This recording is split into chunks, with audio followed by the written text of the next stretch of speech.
నరేంద్ర మోదీ సమావేశంలో బందీ సంజయ్తో కలిసి పక్కనే కూర్చున్నాడు మన ముఖ్యమంత్రి, మన హోంమంత్రి.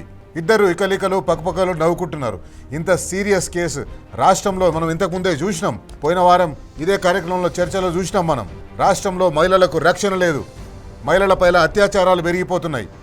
మహిళలపైన జరుగుతున్న అత్యాచారాల్లో దక్షిణ భారతదేశంలోనే తెలంగాణ రాష్ట్రం నంబర్ 1గా ఉందని, బాలికలపైన అత్యాచారం కేసుల్లో తెలంగాణ నంబర్ 1 స్థానంలో ఉందని మనం ఎన్సీఆర్బీ రిపోర్ట్ను ఉటంకిస్తూ పోయిన వారం మాట్లాడుకున్నాం.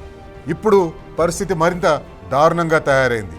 3 రోజులైన తర్వాత కూడా నిందితుడిని అరెస్ట్ చేయకుండా, నిందితుడిని అదుపులోకి తీసుకోకుండా విచారణ పేరుతోటి మళ్ళీ బాధితురాలనే పిలిపిస్తున్నారు. ఒక బాధితురాలికి ఇంత కష్టం ఎందుకు? ఒక బాధితురాల్ని, ఒక మైనర్ బాధితురాల్ని ఇంత ఎందుకు సతాయిస్తున్నారు? ఇంత పోలీస్ స్టేషన్లకు ఎందుకు తిప్పుకుంటున్నారు? విచారణ పేరుతోటి ఆ బాలిక తల్లిదండ్రులను మానసిక క్షోభకు ఎందుకు గురి చేస్తున్నారు?